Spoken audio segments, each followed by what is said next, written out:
जय श्री राम। आइए आइए आज विचार विमर्श करते हैं अपने राष्ट्र के ऊपर। हमारे राष्ट्र में किस तरह का उपद्रव, अशांति चल रहा है। लोग किस तरह देश को ब्लैकमेल करने की दिशा में अग्रसर हो रहे हैं। ऐसे लोगों को संदेश देती हुई एक रचना प्रस्तुत है। सुनिए, समझिए और चिंतन मनन करिए। नहीं झुकेगा हिंद कभी भी अधमों की अधमाई से। नहीं झुकेगा हिंद कभी भी अधमों की अधमाई से। भय भर देगा भारत दिल में कर्मों की सच्चाई से। भय भर देगा भारत दिल में कर्मों की सच्चाई से। नहीं झुकेगा हिंद कभी भी अधमों की अधमाई से। नहीं लुटेरे कभी सुखी हो सकते हैं लूटे धन से। सुख सौभाग्य उन्हीं के संग जो जुड़े हुए सच्चेपन से। सचबल धरती नील गगन में, सचबल धरती नील गगन में फिरे ईश प्रभुताई से। नहीं झुकेगा हिंद कभी भी अधमों की अधमाई से। भय भर देगा भारत दिल में कर्मों की सच्चाई से। जिनके मन मत झूठ समाया जीवित नहीं मरे से हैं। जिनके मन मत झूठ समाया जीवित नहीं मरे से हैं। निर्भयता उनमें कब कैसी जो अभिमान भरे से हैं। ईर्ष्या अगन जल रहे जीते खुद की ही कुटिलाई से। नहीं झुकेगा हिंद कभी भी अधमों की अधमाई से। अधमों की अधमाई से। भय भर देगा भारत दिल में कर्मों की सच्चाई से। नहीं झुकेगा हिंद कभी भी अधमों की अधमाई से। सच सोया जग झूठ जगाता, सच सोया जग झूठ जागता। झूठ धनिक सच भीख मांगता। सच सोया जग झूठ जागता। झूठ धनिक सच भीख मांगता। कलयुग की महिमा अति न्यारी सच से दूर हुए संसारी। 100 धनिकों को जांच देख लो 90 बढ़े बुराई से। नहीं झुकेगा हिंद कभी भी अधमों की अधमाई से। अधमों की अधमाई से। भय भर देगा सीने में, भय भर देगा भारत दिल में कर्मों की सच्चाई से। कर्मों की सच्चाई से।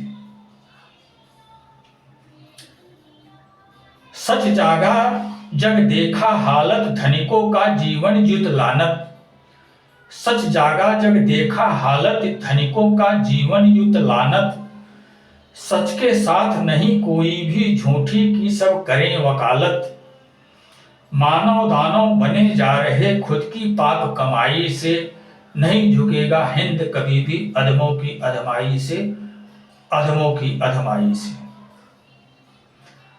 नर पशुओं बिन नहीं धरा यह इतिहास हमारा है। निर्बल निर्धन जिनको देखा उनको दिया सहारा है। वसुधैव कुटुंब भाव रखने पर, वसुधैव कुटुंब भाव रखते पर डरते नहीं लड़ाई से। नहीं झुकेगा हिंद कभी भी अधमों की अधमाई से। भय भर देगा दिल में भारत कर्मों की सच्चाई से। कर्मों की सच्चाई से। सत्य संध के अनुयायी हम सत्य पथिक कहलाते हैं। अगर काल भी ललकारा तो उससे भी लड़ जाते हैं। जन्म मृत्यु सुख दुख सम जाने निर्भय युक्त भलाई से। नहीं झुकेगा हिंद कभी भी अधमों की अधमाई से। सत्यमेव जयते का नारा युग युग रहा हमारा है। सत्यमेव जयते का नारा युग युग रहा हमारा है। भौतिकता में कर्म योगरत अध्यात्म ध्येय ही प्यारा है। शंभु योग में तपोभूमि जह नीत प्रीति मनुषाई से। नहीं झुकेगा हिंद कभी भी अधमों की अधमाई से। भय भर देगा भारत दिल में कर्मों की सच्चाई से। कर्मों की सच्चाई से।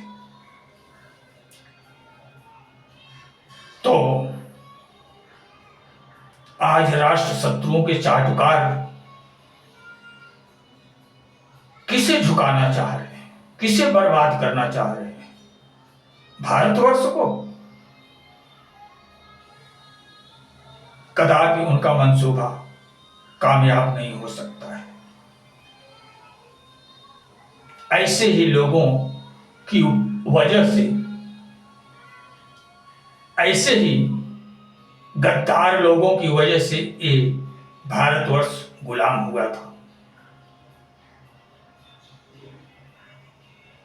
आज ऐसे ही लोग फिर जन्म लेकर के आ गए, जो अपने राष्ट्र को स्वयं गुलाम बनाने की दिशा में अग्रसर हो रहे हैं। लेकिन इनके मंसूबों पर पानी फिर जाने वाला है। ये इस तरह के कुकृत्य को करने में कभी कामयाब नहीं हो सकते, क्योंकि इस धरती पर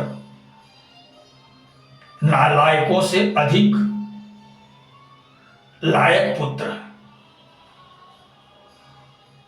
स्वाभिमानी पुत्र, स्वराष्ट्र प्रेमी पुत्र, जो अपने राष्ट्र के लिए, अपने स्वाभिमान के लिए, अपनी आजादी के लिए हंसते हुए अपनी कुर्बानी दे जाया करते हैं। ऐसे लोगों की कमी नहीं है।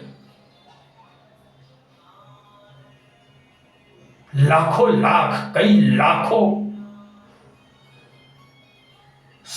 देश के सच्चे सपूत अपने जीवन को हथेली पर लेकर के जिस मातृभूमि की रक्षा में लगे हुए हैं, उस मातृभूमि की तरफ कोई कुदृष्टि डाल करके देख ले, ऐसा संभव नहीं है। और भारतवर्ष के अंदर भी आज इतने राष्ट्रभक्त हैं कि वो राष्ट्रद्रोहियों को किसी तरह कामयाबी तक नहीं पहुंचने देंगे, क्योंकि उनकी मानसिकता कुत्सित मानसिकता है, क्योंकि वो स्वयं के स्वयं शत्रु हैं। ऐसे लोगों का कोई स्वाभिमान नहीं है। ऐसे लोग नितांत स्वार्थी होते हैं। ऐसे लोग दूसरे के हाथों में बिक करके केवल स्वयं का लाभ करते हैं,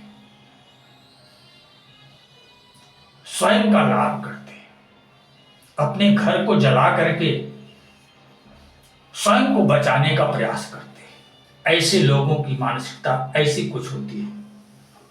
ऐसे लोग किसी तरह सभ्य इंसान नहीं कहे जा सकते, जो राष्ट्र शत्रुओं के इशारे पर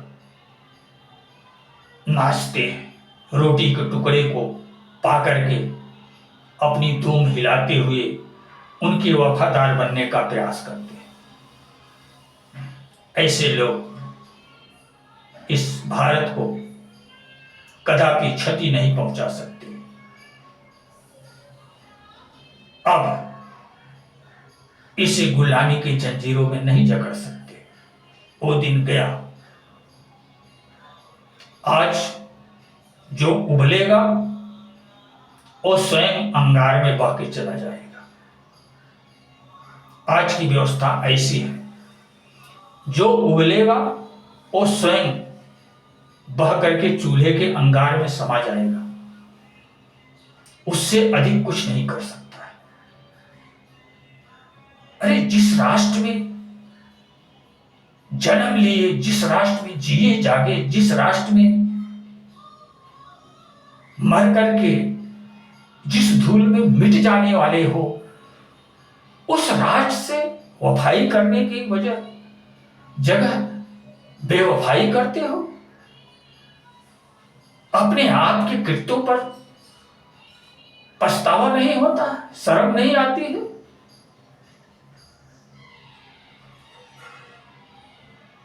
नेक कार्यों को करके, ईमानदारी के रास्ते पर चल करके भी आप अपना जीविकोपार्जन कर सकते हो।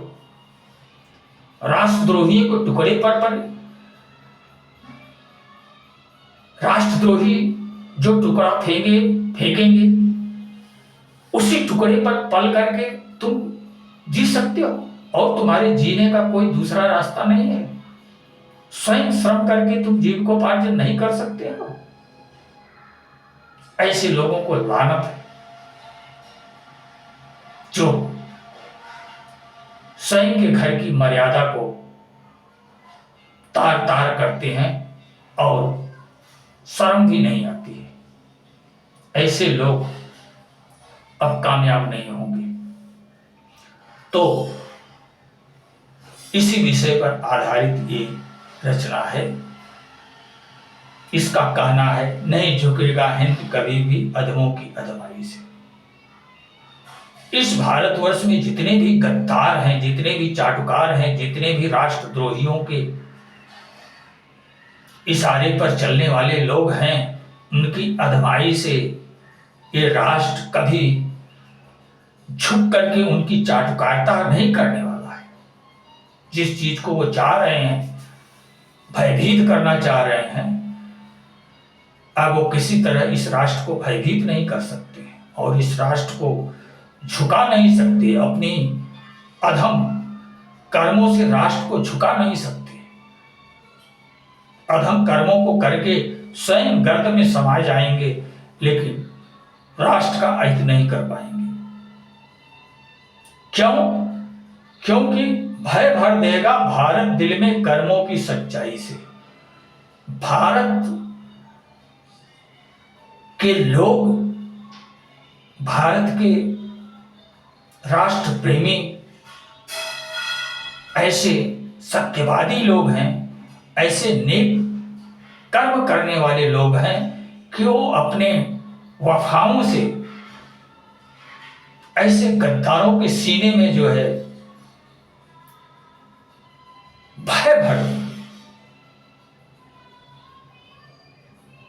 जो गलत करता है भयभीत वही होता है, जो गलत नहीं करता है, सच्चाई की राह पर के जीता है, वो इस संसार में कभी भयभीत नहीं होता है। वो अंगारे की तरह जलता हुआ प्रखर रूप में विद्यमान रहता है और वो झूठ रूपी फूस को जलाने में सक्षम होता है। फूस अंगारे को क्षति नहीं पहुंचा सकता, लेकिन अंगारा फूस को जला करके राख कर सकता है। सच्चाई में इतनी ताकत होती है। झूठ उसके सामने फूस के समान होता है। जो उस अंगार रूपी सच्चाई के नजदीक जाएगा तो स्वयं जल जाएगा। उस अंगारे का कोई अहित नहीं कर सकेगा, बल्कि स्वयं का ही अहित कर लेगा। नहीं लुटेरे कभी सुखी हो सकते हैं लूटे धन से, सुख सौभाग्य उन्हीं के संग जो जुड़े हुए सच्चेपन से। कभी चोर लुटेरे धनवान नहीं बनते। पराई संपदा को लूट करके वो ज्यादा दिन सुख शांति या सास नहीं कर पाते। वो पुनः थोड़े ही दिन में पुनः भिखारी के रूप में परिवर्तित होकर के पुनः चोरी करने के लिए विवश हो जाते हैं। तो चोर लुटेरे लूटे हुए धन से ज्यादा सुखी संपन्न नहीं हो सकते। शाश्वत सुखी संपन्न तो वही होता है जो ईमानदारी सच्चाई की कमाई से जीविकोपार्जन करता है और उसी मार्ग पर बढ़ते हुए पुण्य कार्य भी करता है, दान पुण्य भी करता है और अपने जीवन को भी आबाद रखता है। अगर उसकी दौलत को चोर उचक के लूट भी ले गए तो कोई फर्क नहीं पड़ता है, क्योंकि उसके जीविकोपार्जन का साधन बना हुआ है। वो किसी के लूट लेने से भिखारी नहीं बन सकता है, क्योंकि उसके नैतिक कर्तव्य ऐसे हैं कि वो किसी भी हालत में हो, वो अपने जीविकोपार्जन को सुचारू रूप से चला सकता है, वो सक्षम होता है। लेकिन चोर लुटेरे सक्षम नहीं होते। किसी पराये के धन को लूट करके वो थोड़ा दिन ऐश तो कर सकते हैं, लेकिन सदा वो ऐश नहीं कर सकते। दोनों में अंतर होता है।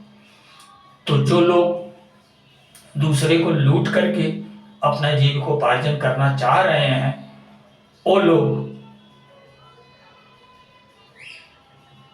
अनैतिकताचारी, खल प्रवृत्ति के, दुष्प्रवृत्ति, दुर्पथ पर चलने वाले लोग हैं। ऐसे लोगों का औकात जमीन से ऊपर होता है। ऐसे लोगों की जड़ जमीन के अंदर नहीं होती, जमीन के ऊपर होती है।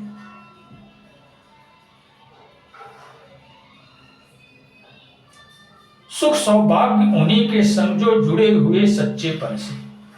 सुख और सौभाग्य उन्हीं के साथ होता है जो अपने सच्चेपन से युक्त होते हैं। जो अपने सच्चेपन से दूर होते हैं, सुख सौभाग्य कभी उनके नजदीक फटकता नहीं है। यही वास्तविकता है जीवन की। क्योंकि सचबल धरती नील गगन में फिरे ईश प्रभुताई से। ऐसे लोग अंधे हैं जिनको प्रभु पर भरोसा ही नहीं है, विश्वास नहीं है। सच्चाई को वो अपवाद समझते हैं। इस नील गगन के अंदर अनंत विश्व ब्रह्मांड, अनंत ग्रह उपग्रह निराधार रूप से तैर रहे हैं। इतनी विराट विशाल पृथ्वी सागर समेत इस वायुमंडल में भ्रमण कर रही है। इससे भी बड़े बड़े ग्रह, बृहस्पति, 9 ग्रहों में अनेक ग्रह धरती से भी विशालकाय। और इन सब की बात छोड़ो, जिस सूर्य के चारों तरफ ये सारे ग्रह उपग्रह परिक्रमा कर रहे हैं, वो सूर्य कितना बड़ा विशालकाय है। पृथ्वी का 10 लाख गुना बड़ा वो सूर्य, वो भी इसी नील गगन में स्थिर है। इसी नील गगन में वो भी भ्रमण कर रहा है। और वो जिसका भ्रमण कर रहा है, 36 लाख वर्ष में सूर्य एक परिक्रमा लगा पाता है। जरा अनुमान लगाइए कि वो कितना विशाल काय ग्रह होगा जिसका परिक्रमा सूर्य लगा रहा है, और 36 लाख वर्ष में एक परिक्रमा लगा पाता है। और इतना विशाल काय ग्रह वो भी इसी नील गगन में ही स्थिर है। अब वो किसी का परिक्रमा कर रहा है या नहीं कर रहा है, वहां तक तो विज्ञान नहीं पहुंचा है। लेकिन वास्तविकता यह है कि इस नील गगन का कोई और छोर आज तक किसी को संभव नहीं हुआ है। और इस नील गगन के अंदर असंख्य ग्रह उपग्रह तैर रहे हैं। ये किसके प्रभुत्व का प्रभाव है? किसके प्रभुत्व का प्रभाव है? क्षुद्र अनैतिकताचारी लोग, झूठे लोग भगवान को अपवाद समझते हैं। इतना बड़ा सृष्टि में चमत्कार हो रहा है, और वो कूप मंडूक बन करके कुएं के बाहर दुनिया नहीं है ऐसा महसूस करते हुए वो अधर्म और अनीति करते हुए जीविकोपार्जन कर रहे हैं। ऐसे लोगों की समझ कहां तक विकसित है, कितने समझदार हैं। ऐसे लोग अगर संकीर्णता को धारण करके जीविकोपार्जन करते हुए राष्ट्र का अहित करना चाह रहे हैं तो उनकी एक नादानी ही तो है। उनके चाहने से हित या अहित होगा क्या, बल्कि ऐसा करके वो स्वयं का अहित कर रहे हैं, स्वयं को ही कुपात्र बनाने का प्रयत्न कर रहे हैं। वो किसी का बुरा नहीं कर रहे हैं। जिनके मनमत झूठ समाजा जीवित नहीं मरे से, निर्भयता उनमें कब कैसी जो अभिमान भरे से है।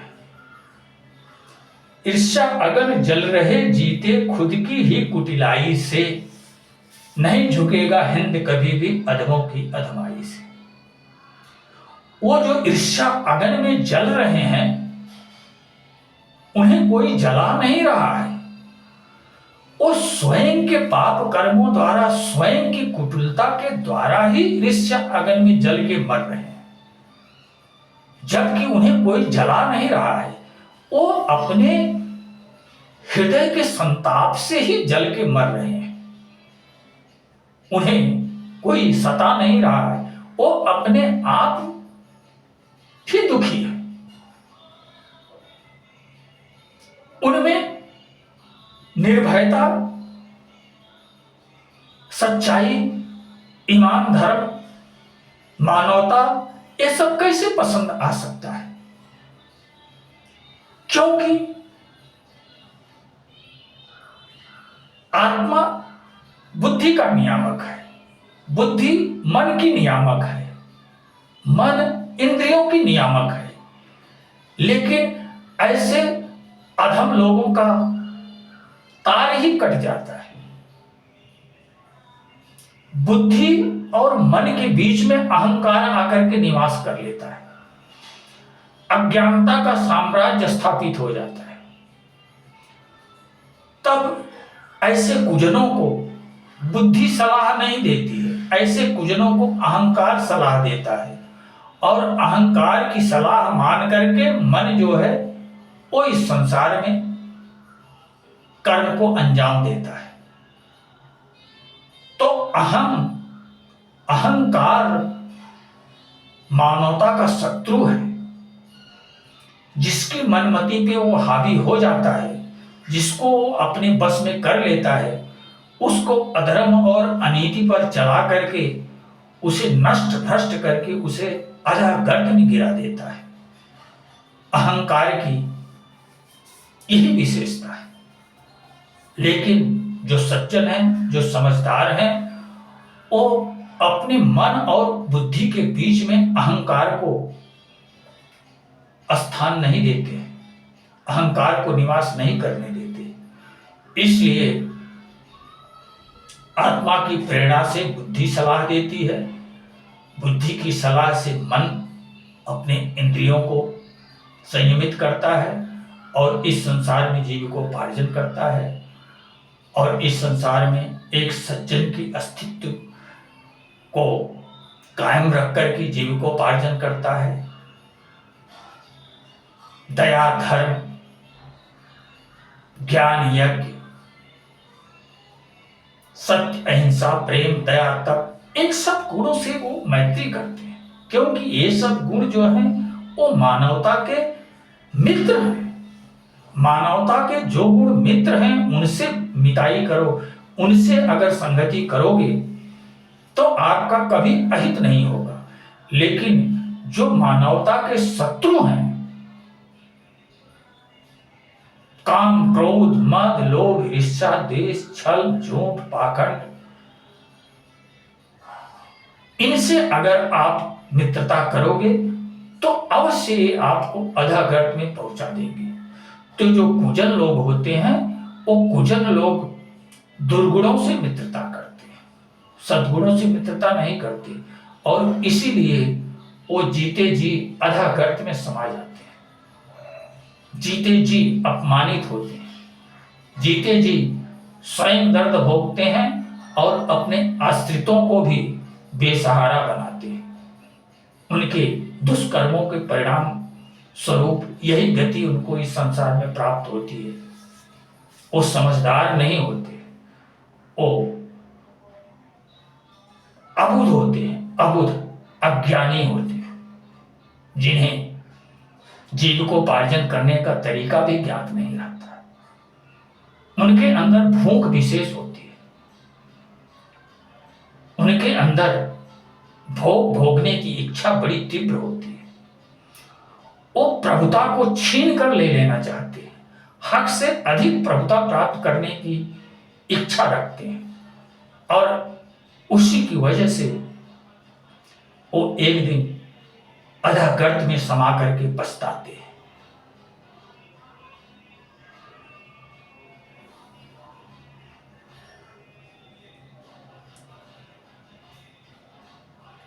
जिनके मनमद झूठ से माया जीवित नहीं मरे से,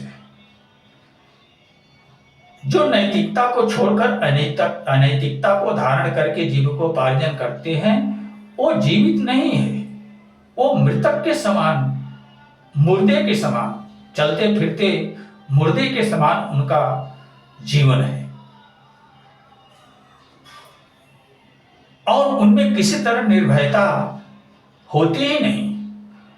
वो डरे हुए हर समय भयभीत रहते हैं, क्योंकि दुष्कर्मी के अंदर निर्भयता कभी आ ही नहीं सकती, क्योंकि शास्त्रों में कहा गया है, जिम कुपंथ पग धरई खगेशा रहन तेज बल बुद्धि लवलेशा।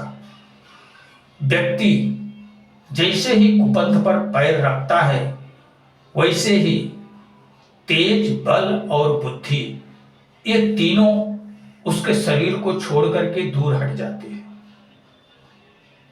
तो दुष्कर्मियों के अंदर न तेज होता है, न बल होता है, न बुद्धि होती है, ये तीनों उनका साथ छोड़ देते हैं, इसलिए वो भीरू बन जाते हैं, डर डर के जीविकोपार्जन करते हैं। ऐसा ना हो कहीं से हमारे सच्चाई का पर्दाफाश हो जाए, ऐसा ना हो कहीं हमारा जग हसाई हो जाए। अरे जब इतने डर रहे हो तो दुष्कर्म कर क्यों रहे हो?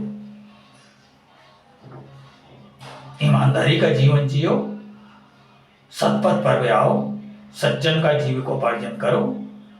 अधम का जीवन जी रहे हो और ऊपर से डर रहे हो।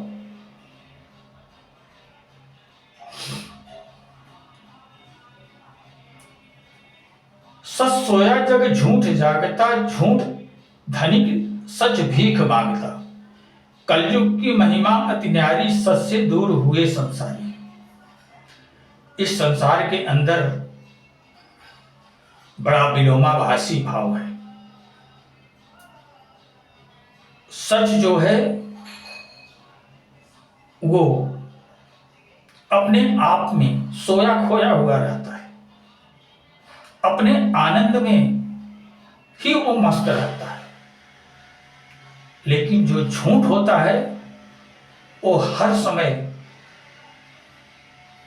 दूसरे को लूट करके अपना बनाने की इच्छा में वो जागता ही रहता है, और जब किसी अन्य का धन लूट करके लाता है, अपने घर में भर लेता है, तो ये सोच करके भयभीत होता है कि ऐसा न हो कि जो मैं लूट करके अपने घर में लाकर रखा हूं, ऐसा न हो कि कहीं से पुलिस खोजते खोजते यहां तक पहुंच जाए और हमारे धन को भी ले ले और हमको भी गिरफ्तार कर ले। ये सोच करके नहीं सोता है, ये सोच करके वो भयभीत रहता है।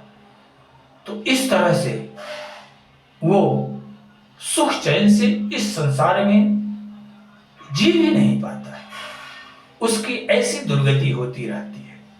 जो कुविचारी है, जो दुर्जन है, जो पराये धन को लूट करके अपना बनाने वाला है, जो क्रूर कर्मी है, उसके जीवन की गति कुछ इस तरह होती है। उसके जीवन में किसी तरह की सुख शांति नाम की कोई चीज होती ही नहीं है। सच के साथ नहीं कोई भी, झूठे की सब करे वकालत। सच को किसी की आवश्यकता नहीं होती है। सच अपने आप में स्वयं बलवान होता है और सामने वाली हर समस्याओं को तोड़कर अपना मार्ग प्रशस्त कर लेने की क्षमता रखता है। सच में ये सामर्थ्य होती है। लेकिन जो झूठे होते हैं, जो लुच्चे लफंगे होते हैं, जो अनैतिकताचारी होते हैं, उनकी वकालत करने वाले बहुत से लोग संसार में होते हैं। जो चाटुकारिता करके थोड़ा बहुत वो भी लूटे हुए धन में खाने को पा जाते हैं, इसलिए वो भी उसी धारा में बहते हुए, वो भी उसी मार्ग पर अग्रसर होते हुए, कुमार्ग पर बढ़ते हुए लोग रहते हैं। इसलिए एक झूठे की वकालत करने वाले बहुत से लोग होते हैं, लेकिन सच्चाई के मार्ग पर चलने वाला स्वयं सबल होता है। उसे किसी की आवश्यकता नहीं होती है कि वो कोई उसकी मदद करेगा तो ही वो चल सकेगा। ऐसा वो असमर्थ व्यक्ति नहीं होता है। वो व्यक्ति स्वयं में स्वयं सक्षम होता है। उसे किसी के सहयोग की आवश्यकता नहीं रहती है। वो धन संग्रह करके, धनवान बन करके इस संसार में स्वयं की पूजा नहीं कराता है, बल्कि वो आवश्यकता भर की दौलत रखता है। उससे अधिक अगर दौलत हो जाती है तो धर्म कार्यों में व्यय कर देता है, दान पुण्य में व्यय कर देता है। सिर्फ वो आवश्यकता से थोड़ा कम ही दौलत अपने पास रखता है, क्योंकि उसे ये ज्ञात है कि जरूरत से ज्यादा दौलत जहर से भी भयंकर जहरीली होती है। दौलत ऐसी चीज है जो आदमी के जीवन को अधः गर्त में गिरा देती है। अगर आवश्यकता से अधिक है तो, यदि आवश्यकता से कम है तो ही उचित है, क्योंकि दौलत से व्यक्ति स्वयं को सुखी महसूस करने लगता है, अहंकारी महसूस करने लगता है, गर्वित हो उठता है। ऐसे पल में माया की सेवा करने में तत्पर हो जाता है, प्रभु की सेवा नहीं कर पाता है। और माया की सेवा करके जीवन सार्थक नहीं होता है। जीवन सार्थक बनाने के लिए प्रभु की सेवा आवश्यक होती है। सुख हरि सुमिरन होत है, सुख हरि सुमिरन होत नहीं, माया सुमिरन होय। दीन बंधु जग हरि कहे, दुख हरि सुमिरन होय। तो सुख में प्रभु का सुमिरन नहीं होता है, माया का सुमिरन होता है। और जो लोग माया का सुमिरन करते हैं वो अधः गर्त में समाते हैं, लेकिन जो प्रभु का सुमिरन भजन करते हैं वो उच्च लोगों को प्राप्त होते हैं। ये जीवन का वास्तविक रहस्य है। इसलिए सज्जन लोगों का जीवन जीने का ध्येय कुछ अलग होता है, जिसे दुर्जन लोग नहीं समझ पाते, नहीं अपना पाते। इसी वजह से उनके जीवन की हानि होती है। नर पशुओं बिन नहीं धरा, यह इतिहास हमारा है। निर्धन निर्बल निर्धन जिनको देखा उनको दिया सहारा है। वसुधैव कुटुंब भाव रखते पर डरते नहीं लड़ाई से, नहीं झुकेगा हिंद कभी भी अधमों की अधमाई से। ये संसार, भारतवर्ष, ये भूमि नर पशुओं के लिए नहीं है। ये इंसानों के लिए, मनुष्यों के लिए, ऋषियों के लिए, मुनियों के लिए, धर्मात्माओं के लिए, सज्जनों के लिए, ये नरपशुओं के लिए ये धरती नहीं है। ऐसा भारतवर्ष का सदैव इतिहास रहा है। और हम जिनको निर्बल समझते हैं, जिनको निर्धन देखते हैं, उनको सहारा दे करके, उनके संबल बन करके उनके दुख को दूर किया करते हैं। ऐसा मनोभाव रखने वाले हम लोग हैं। वसुधैव कुटुंब का भाव रख करके जीविकोपार्जन करने वाले लोग हैं। हम किसी दीनहीन को मदद पहुंचाते हैं, उसे किसी तरह दुखी नहीं देखना चाहते। हम इस भावना को अपने हृदय में धारण करके जीने वाले लोग हैं। ऐसे हम लोगों के साथ अगर कोई छल कपट करेगा और हमें मिटाने का प्रयास करेगा, हमें नष्ट करने का प्रयास करेगा, तो उसमें सामर्थ्य नहीं है कि वो हमें मिटा सके, क्योंकि हम मरे हुए मुर्दे के समान नहीं है, हम जीवित मनुष्य हैं। हमें सामर्थ्य है कि ऐसे मुर्दों को हम अपने रास्ते से दूर हटा दें। इतनी सामर्थ्य हमें सदैव शेष रहती है। ये सोच करके कुपंथियों को हमसे नहीं टकराना चाहिए। सत्य संत के अनुयायी हम सत्य पथिक कहलाते हैं। अगर काल भी ललकारा तो उससे भी लड़ जाते हैं। हम उस परम ब्रह्म परमात्मा राम कृष्ण की संतान हैं। अगर सामने आकर के काल भी हमको ललकारेगा तो हम उससे भी लड़ने में संकोच नहीं करेंगे, क्योंकि हम जीवन और मौत को एक समान समझते हैं। हम इस जीवन से किसी तरह आसक्त नहीं है और मौत से किसी तरह भयभीत नहीं है, क्योंकि हमारे लिए जिंदगी और मौत दोनों एक समान है। हम स्वयं को जानते हैं। हम अजर अमर आत्म तत्व, अविनाशी तत्व।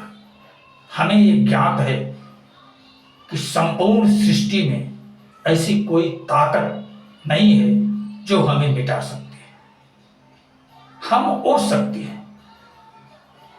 हम इस शरीर के रहने न रहने से अपनी उपस्थिति अनुपस्थिति को एहसास नहीं करते। ये शरीर कभी व्यक्त होता है, कभी अव्यक्त होता है, कभी प्रकट होता है, दिखता है, कभी मर जाता है, विलीन हो जाता है। लेकिन हम इस शरीर नहीं है। हम एक आत्म तत्व हैं जिसका विनाश कभी कोई कर ही नहीं सकता, जो शाश्वत है, अविनाशी है। हम वो आत्म तत्व हैं। हम अपने जीवन को शरीर समझ करके जीविकोपार्जन नहीं करते। हम अपने आप को एक आत्मा समझ करके जीविकोपार्जन करते हैं। इसलिए किसी से भयभीत होने की कोई आवश्यकता ही नहीं है। हम व्यक्त प्रकृति से अव्यक्त प्रकृति में जा सकते हैं, अव्यक्त प्रकृति से पुनः व्यक्त प्रकृति में आ सकते हैं, लेकिन किसी से भयभीत नहीं हो सकते। हम इस मानसिकता को धारण करके जीने वाले लोग हैं। सत्य संत के अनुयायी हम सत्य पथिक कहलाते हैं। अगर काल भी ललकारो तो उससे भी लड़ जाते हैं। जब मृत्यु सुख दुख सम जाने, निर्भय युक्त भलाई से, नहीं झुकेगा हिंद कभी भी अधमों की अधमाई से। हम निर्भय हैं, अपने सत्कर्मों को करते हुए निर्भय होकर के जीविकोपार्जन करते हैं। हम जन्म और मृत्यु को समान समझते हैं। हम सुख और दुख को एक समान समझते हैं। हम इनसे कभी भयभीत नहीं होते। इनसे तो वो भयभीत होते हैं जो अज्ञानता को धारण करके जीविकोपार्जन करते हैं, वो इससे व्याकुल होते हैं। जो प्रबुद्ध लोग होते हैं वो इन चीजों को ध्यान में नहीं रखते, वो अपनी सज्जनता को, अपनी मानवता को, अपने स्वाभिमान को, अपनी राष्ट्र सेवा को, अपनी सभ्यता संस्कृति सेवा को ध्यान में रखते हुए जीविकोपार्जन करते हैं। सत्यमेव जयते का नारा युग युग रहा हमारा है। भौतिकता में कर्म योगरत अध्यात्म ध्येय ही प्यारा है। शंभ योग में तपोभूमि जह नीति पीति मनुसाई से। नहीं झुकेगा हिंद कभी भी अधमों की अधमाई से। सत्यमेव जयते नान्यते, ये युगों युगों से, कल्पों कल्पों से ये भारतवर्ष का ही उद्घोष है।